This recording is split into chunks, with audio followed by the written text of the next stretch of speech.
Thank you for the organizers of this summer school who asked me to speak about something I'm very, of course, related to, which is the new left or the new emancipatory movements or a new social movements across the post-Yugoslav space, but also to speak about something that bothers me a lot, that I find to be a huge burden on any of our emancipatory efforts in the Balkans, and that's the legacy of the conflict in the 90s. And therefore, we agreed that I should tackle this issue head on and speak about the burden of the history, burden of especially recent history for anything, for any new social, progressive or left movement. I will try to see what are these burdens, but I also try to see in the history where is the inspiration. I'll try also to define what's the new left, what does it mean to be emancipatory movements, from what these movements want to emancipate us, for what they want to emancipate us, and for what kind of future they actually have in their visions and their ideals. And of course, it's always good to start with the classics. It's always good to start with a quote from Karl Marx, especially when speaking about the left. And as you will see, this quote will also structure my lecture this evening. Of course, this is the 18th Brumaire of Louis Napoleon, but I'm not going to speak about tragedies and farces. That's the first sentence. But basically about the second sentence, or second opening sentence, or the paragraph, which goes like this. Men make their own history, but they do not make it as they please. They do not make it under self-selecting circumstances, but under circumstances existing already, given and transmitted from the past. The tradition of all dead generations waits like a nightmare on the brains of the living. And just as they seem to be occupied with revolutionizing themselves and things, creating something that did not exist before, precisely in such epochs of revolutionary crisis, they anxiously conjure up the spirits of the past to their service, borrowing from them names, battle slogans, and costumes in order to present this new scene in world history in time-honored disguise and borrow language. And now the final sentence, in like manner, the beginner who has learned a new language always translates it back into his mother tongue, but he assimilates the spirits of the new language and expresses himself freely in it only when he moves in it without recalling the old and when he forgets in it his native tongue. So 3 sentences, 3 parts of my lecture today. But of course, first we'll have to define what is the new left and its emancipatory politics. I was asked a year ago actually to write an article for a special issue of journal called Socialism and Democracy on the radical left in the age of austerity, therefore a mapping of the radical left movements. The article was relatively short, and therefore I decided to call new left. It's nothing new in calling yet another left, a new left, the movements I want to speak about tonight, and to distinguish this new left from what I would call here the old left and the established left. What do I have in mind? I have in mind the fact that the old left could be called the old Communist Party of Yugoslavia or the League of Communists of Yugoslavia. The established left, in my view, will present what today we call socialist or social democratic parties, many of which has nothing to do with the left these days any longer. They often represent the continuation, or those are the parties that were established after the breakup of League of Communists of Yugoslavia. They rebranded themselves socialist to social democratic, mostly embraced neoliberal ideology, and turned towards the center, and in the worst cases, towards right, or a nationalistic right.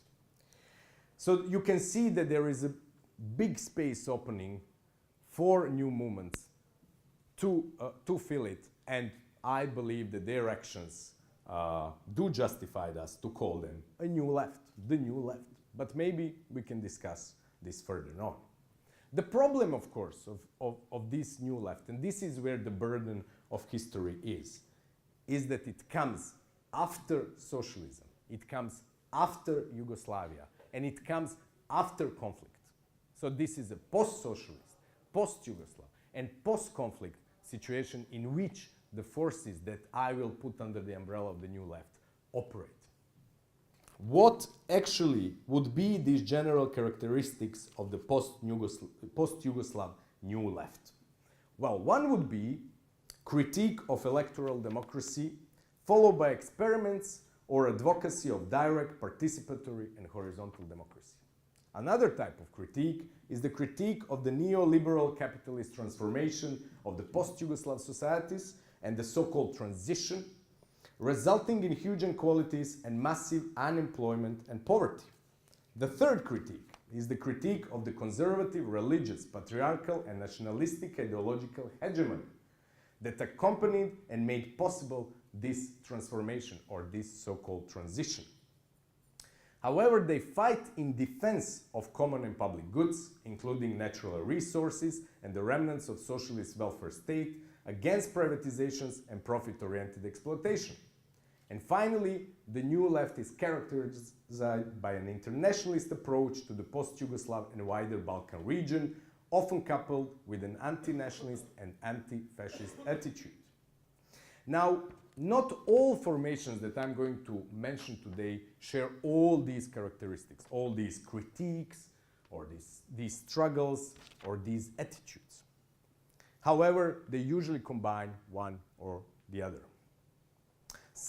Now I'm going to give you a couple of examples. Some of the main proponents, actors, subjects, organizations, or parties of what I would call the new left could be found in student occupations from Ljubljana, Zagreb, Belgrade, Skopje, Tuzla, often coupled with horizontal democratic practices. Okay, let's bear in mind student occupations.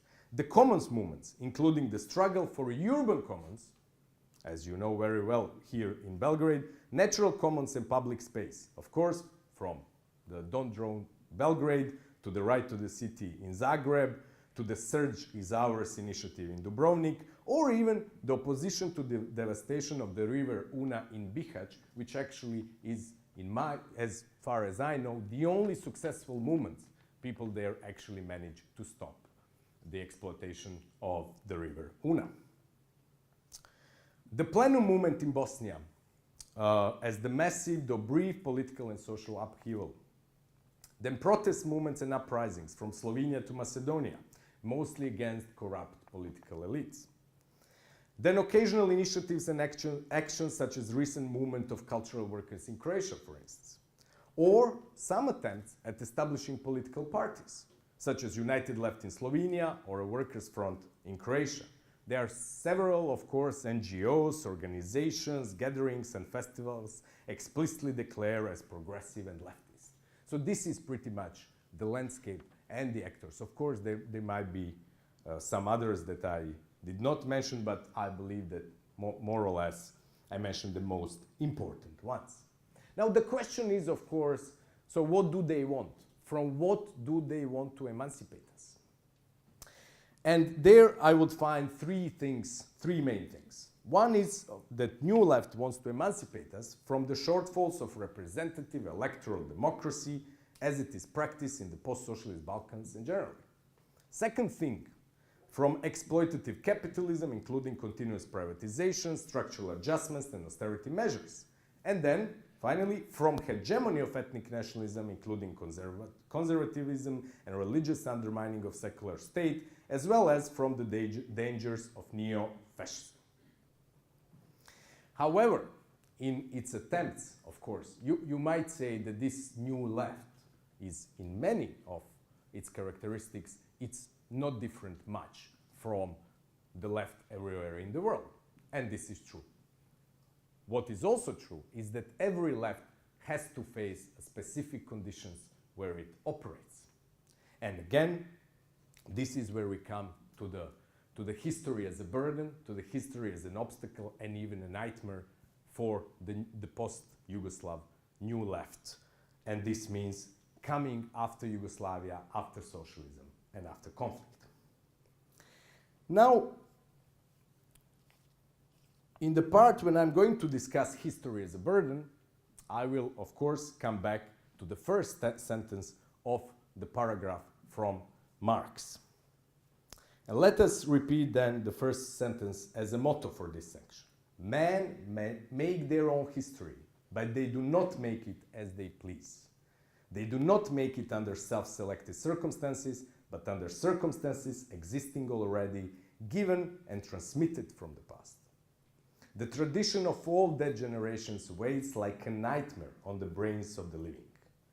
And indeed, as I've been arguing, the new left lives under this nightmare, or as Marx would say, under this Alp or the mountain inherited from the 20th century's past, and most precisely from the 90s. After socialism, how do you build a socialist, leftist, progressive movement after the failure or the collapse of state socialism? This is already extremely difficult, and as we know, in many countries of state socialism, especially in Eastern Europe, these efforts been completely fruitless. We might come to the question why in the post-Yugoslav space it's not that fruitless, why there is a genuine acceptance of leftist ideals even after the end of socialism. But there is a double burden here. One burden is, as I mentioned, the defeat of, or the failure of socialist states. The second burden is the same burden that you have in the West, the fact that from the mid-70s we witnessed to the defeat of the left, the defeat of revolutionary struggles in Western Europe. And of course, unsurprisingly, it coincides with the rise of neoliberalism. So at the end of the 70s, especially after it became clear that there won't be any revolution in Italy, it was already clear that there won't be any revolution in France, the left was defeated in the West. So this double burden is still here for the post-socialist new left. But unlike in the West, where you inherited unions, organizations, parties, and where the ideas of the left were not completely delegitimized, in the East, it was exactly this. The idea has been delegitimized and the organizations dismantled. So it's an extraordinary, difficult position to build anything that resembles left as a strong political or a social force. Of course, the shock that came with the financial crash of 2008 allowed to the new left, as across the globe, to again start appearing on the public scene. And indeed, and this is what I argue, some other people might have other kind of milestones. Indeed, the occupation of universities in Croatia in spring of 2009 marked the start or the beginning of the new left, by a different vocabulary, by an open critique of capitalist system, and by the use of horizontal democracy. However, we are not building the new left only after defeated socialism, after defeated project. We are building it as well after Yugoslavia. It is a country that disappeared some time ago, and it's unlikely to ever appear again. But yet, it's on everybody's lips, it's on everybody's mind, every day, across what was known as Yugoslavia. No matter what is your relationship to it, whether you vehemently reject it, like most nationalists, or you nostalgically praise it as a paradise lost, you will definitely refer to it in all political debates. Yugoslavia, as a modern state of most South Slavs, was a relatively successful modern political project. What do I have in mind when I say something like that? Well, Yugoslavia existed if you combine the first Yugoslavia and the second one, when I say second one, I mean socialist Yugoslavia, it existed for some 69 years. That's pretty much the age of India, Israel, China today. And it's still much longer than many post-colonial states, and not to mention the new post-socialist states. So indeed, as a modern political project, it was relatively successful. It did not work anymore at the end of the 80s, but still it remains extremely present. And it remains present in this space that we call former Yugoslavia, post-Yugoslavia, and even a Yugosphere. So unlike, of course, we have to distinguish when we speak about Yugoslavia, what do we speak about, really? Unlike the Kingdom of Yugoslavia, that probably attracts some interest only by some monarchists, we actually always deal, when we speak about Yugoslavia, with socialist Yugoslavia, which means that this heritage is a heritage about also how the left forces, such as the communist left, try to solve the national question. Communist and Yugoslavia did not always go very well together. For at least 10 years, between 1924 and 1934, Communist Party of Yugoslavia advocated disintegration of the Kingdom of Yugoslavia because it considered it to be a Versailles creation under the dominance of Serb bourgeoisie and Serb royal house. Therefore, for them, it was not the project worth supporting. The project worth supporting was a Balkan Federation or a Balkan-Danubian Federation of a Soviet states once revolution happens. Therefore, as an interim solution, they advocated creation of independent Slovenia, Croatia, Serbia, Macedonia, and let's not forget, independent Bosnia and Herzegovina. Therefore, Yugoslavia as such did not always have to be part of communist ideology in this part of the world. However, once they embraced Yugoslavia as a model, they of course defined it much differently.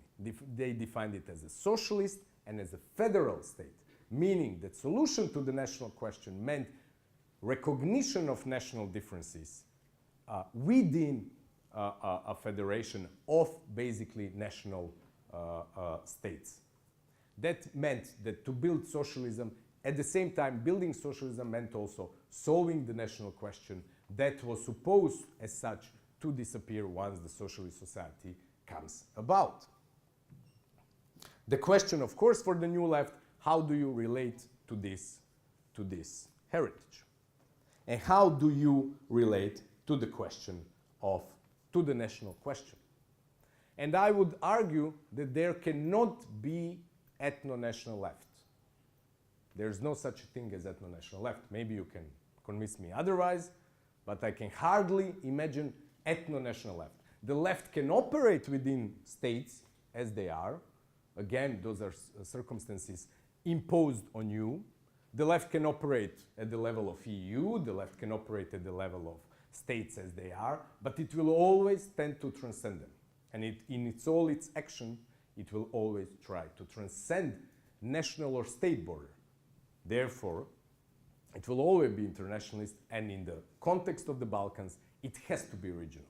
I can hardly imagine any emancipatory left that will close itself in the borders of the former republics, former Yugoslav republics, or the present post-Yugoslav states. But maybe there are some examples there. We can discuss this further on. Regardless of this, the Yugoslav political project ended in 1991. Yugoslavism, as an idea that's been around for 200 years, is still around. It's a different project. It's mostly a social or cultural attitude of affinity towards the regional variety.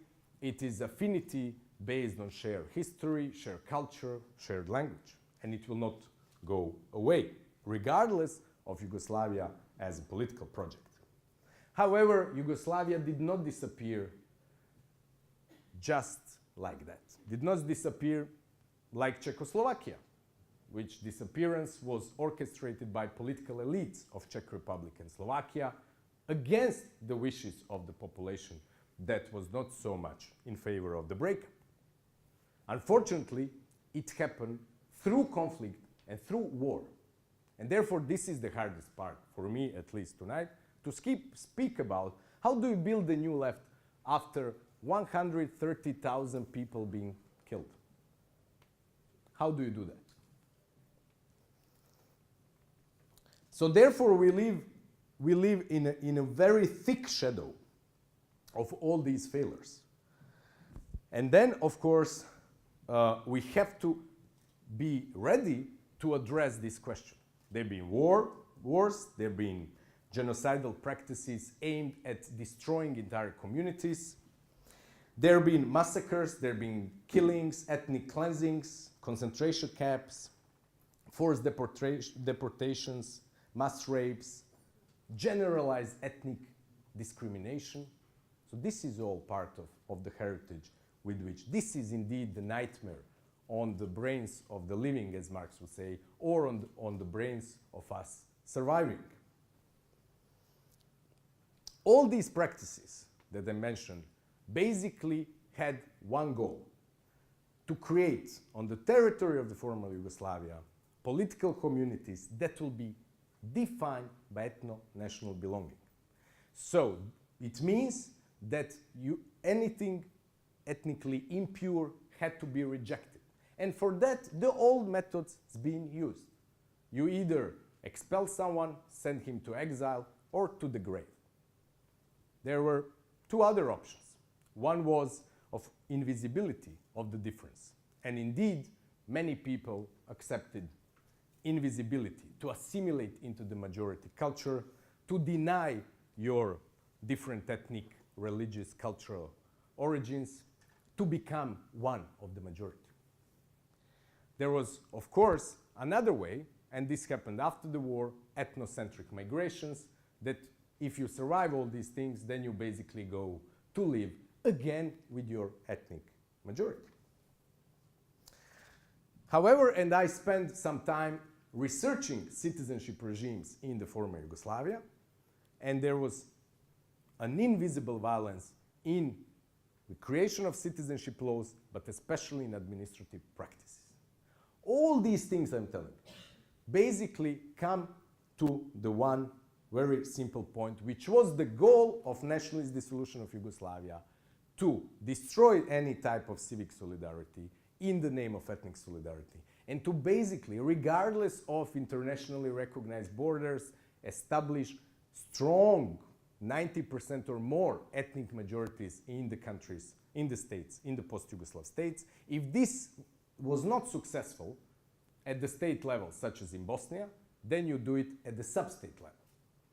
And this is pretty much the landscape we are facing today. Again, the circumstances we did not choose, circumstances that were imposed on us. And as I said, there cannot be ethno-national left, and there cannot be nationalist left. This means that, in my view at least, we have to confront head-on what happened. There is no hesitation when confronted with mass crimes. So the new left, any kind of new left, has to have a very clear idea about it. As far as I'm concerned, what was happening in the 90s, in the former Yugoslavia in the 90s, amounted to resurrection of fascism. And therefore, anti-fascist attitude means absolutely condemning every practices of destroying human lives based on different origins, or destroying the weak, destroying the minorities, destroying anybody, or discriminating against anybody based on their origins. So for me at least, this appears to be a very simple thing for the new left. If there is a hesitation, then the right wing already won, nationalists already won. And some people do have hesitation. You can, for instance, recognize it in a very typical situation. Negating or relativizing the crimes that your group did against the others, and vice versa, being very profoundly affected by so-called your victims that were the victims of the others. This, of course, more morally problematic attitude, of course, is not so uncommon. I would just say that if ever it appears among people who would self-declare themselves as the left, that they are certainly not on the left. But I might be, of course, wrong about it. Again, this is that enormous nightmare that is here with us, and that is an enormous obstacle for our efforts to change, to make different societies. But things do not need to be like that. History is not only a burden. History could be an inspiration. And therefore, I go back to Marx again. Quote, "And just as they seem to be occupied with revolutionizing themselves and things, creating something that did not exist before, precisely in such epochs of revolutionary crisis, they anxiously conjure up the spirits of the past to their service, borrowing from them names, battle slogans, and costumes in order to present this new scene in world history in time-honored disguise and borrowed language." In order to constitute itself as social and political force, the new left has also no choice. It also has to turn to the burdensome history to find its own roots and recognizable slogans for its own struggles. Maybe it's moment to say that the new left clearly rejects the old left's Stalinism or the Leninist hierarchical approach. That the new left is or has to be aware of repression done in the name of the left, of killings done in the name of the left, of the naked island, a nightmare that again is extremely still alive if you are on the left in this part of the world. However, it goes back to the old left for these four major sources of inspiration. One is anti-fascism and anti-nationalism. Second one is self-management, social achievements and social rights. Third one is women's struggle. And fourth one, international solidarity. As I already mentioned, I can hardly imagine any left that is not anti-fascist and anti-nationalist. And as you can see, anti-fascist songs dominate many gatherings. Bella Ciao, I Carmela are always present there. There's like at least 10 choirs that sing very often these songs. Or Yugoslav partisan songs such as Bilećanka, Po šumama I gorama, or Konjuh planinom are an obligatory repertoire of leftist gatherings. Anti-fascism here also means rescuing the history of anti-fascist struggle from the orchestrated attempt to oblivion, to historical revisionism, to forget the history of resistance that across the Balkans. And therefore, as the right-wingers are more and more present, as it is the case, for instance, even in the government, as in today's Croatia, that the anti-fascism requires also a different meaning, to reject any kind of practices of historic revisionism and to save the memory of the struggle. International solidarity that I mentioned comes again as the imperative of connectedness, as the imperative of working together. It's an echo of Yugoslavia's own support for anti-colonial movements or for non-alignment movements and so on. It also comes as an inspiration when again we are confronted with a situation of imperialist wars and competition, that non-alignment is a choice, again, in this situation. Self-management will, and of course, social achievements of the socialist Yugoslavia and social rights enjoyed will remain a goal for the new left in this space. After all, the plenums did not come from nowhere. There is a history of the plenum type of decision-making, especially in socialist self-management in Yugoslavia. It was the biggest biggest experiment in economic democracy ever undertaken, with successes or failures. You can see it. It's a long history of a couple of decades of economic self-management that we have here and that will remain a very important heritage. Finally, the massive women's participation in war alongside men, as well as women's legal emancipation that came after the war, remain a source of pride and inspiration, in spite of the mixed record of socialist regimes, which was already criticized by Yugoslav feminists back in the 70s. That history comes as a shield again against degradation of women's rights and position that came after socialism. There are, of course, some other moments that linger on in the imaginary of the new left, besides heroic resistance and liberation and social achievements. Tito's defiance of Stalin in 1948, the Praxis Philosophical School of Marxist Humanism and its international outreach, the University of Occupations and Student Rebellion in 1968, most notably in Belgrade, but also some other products, if you want, of generally liberalized cultural life, especially in cinema and music. And now, after I discuss the burdens of history for the new left, and after I mention how history could be used as an inspiration, I want us to direct towards the future. And here is the third sentence from the Marx paragraph. The beginner who has learned a new language always translates it back into his mother tongue, but he assimilates the spirit of the new language and expresses himself freely in it only when he moves in it without recalling the old and when he forgets in it his native tongue.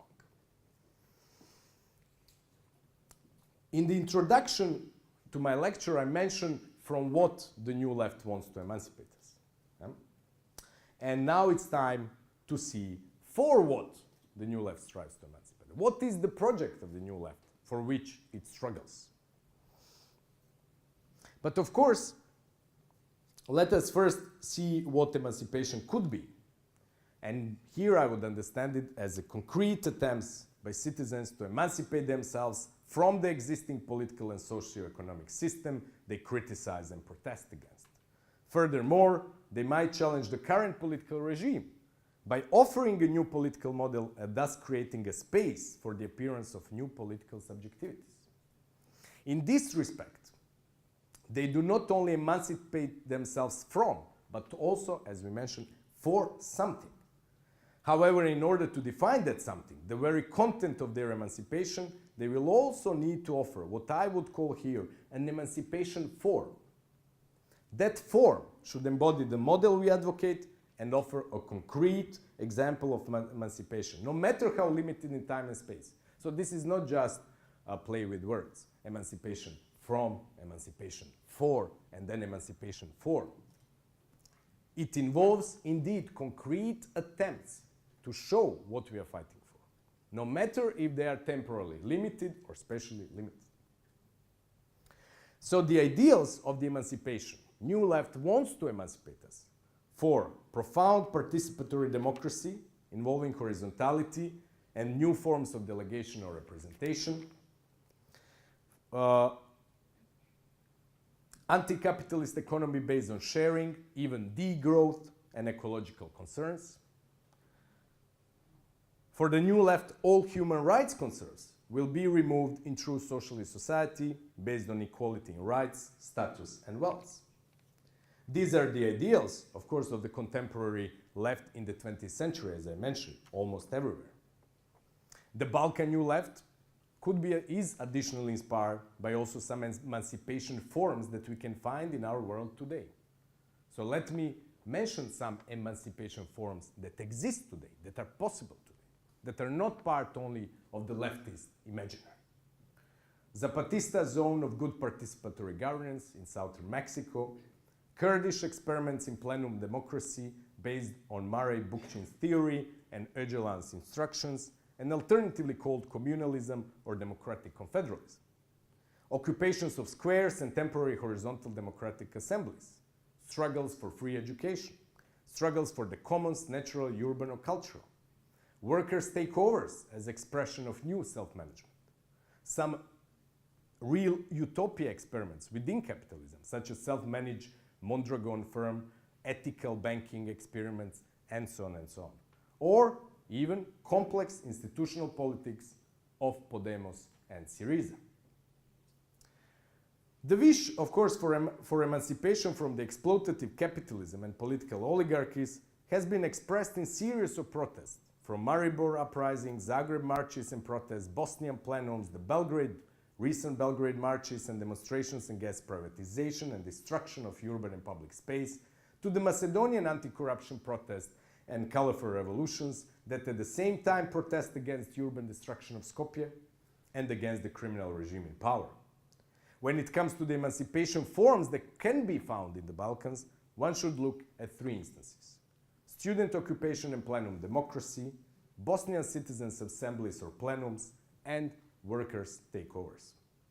They all included experiments in limited time and space, with a different political model as well within that space, with different social and economic relations. And to conclude, as beginners in new language that still go back to the old language, these attempts has to start with mistakes, misunderstandings, and stutter. But they do not go away if we keep their memory and continue through many trial and errors to learn that new language of emancipation. Only this way can the Balkan New Left make a future that won't be determined as something that comes after socialism, after Yugoslavia, and after a devastating conflict. It will be a future that, without forgetting the history, will be shaped according to the ideals worth living and fighting for. Thank you.